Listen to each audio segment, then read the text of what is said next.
ભારત પાકિસ્તાન તણાવ વચ્ચે શુક્રવારે ગંગા એક્સપ્રેસ વે પર વાયુસેનાએ પોતાની શક્તિનું પ્રદર્શન કર્યું.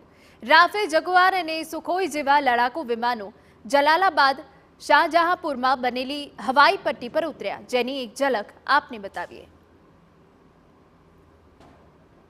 આ પહેલા વાયુસેનાનું AN-32 વિમાન બપોરે લગભગ 1:15 વાગે પહોંચી ગયું હતું.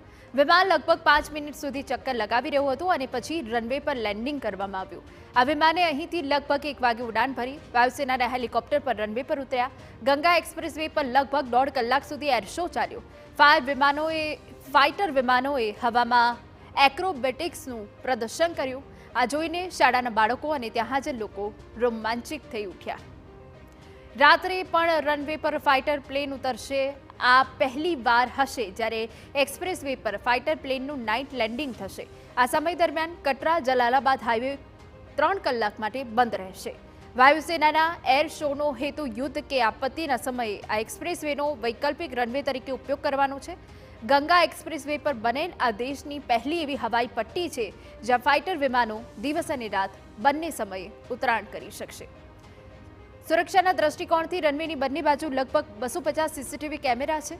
એર શોને ધ્યાનમાં રાખીને વાયુસેનાએ પહેલાથી જ રનવેને તેના અધિકાર ક્ષેત્રમાં લઈ લીધો. વિમાનના ઉતરાણનું આયોજન દિવસ અને રાત્રિ બંને સમયે કરવામાં આવશે, જેથી હવાઈ પટ્ટી પર રાત્રિ ઉતરાણની ક્ષમતાનું પણ પરીક્ષણ કરી શકાય.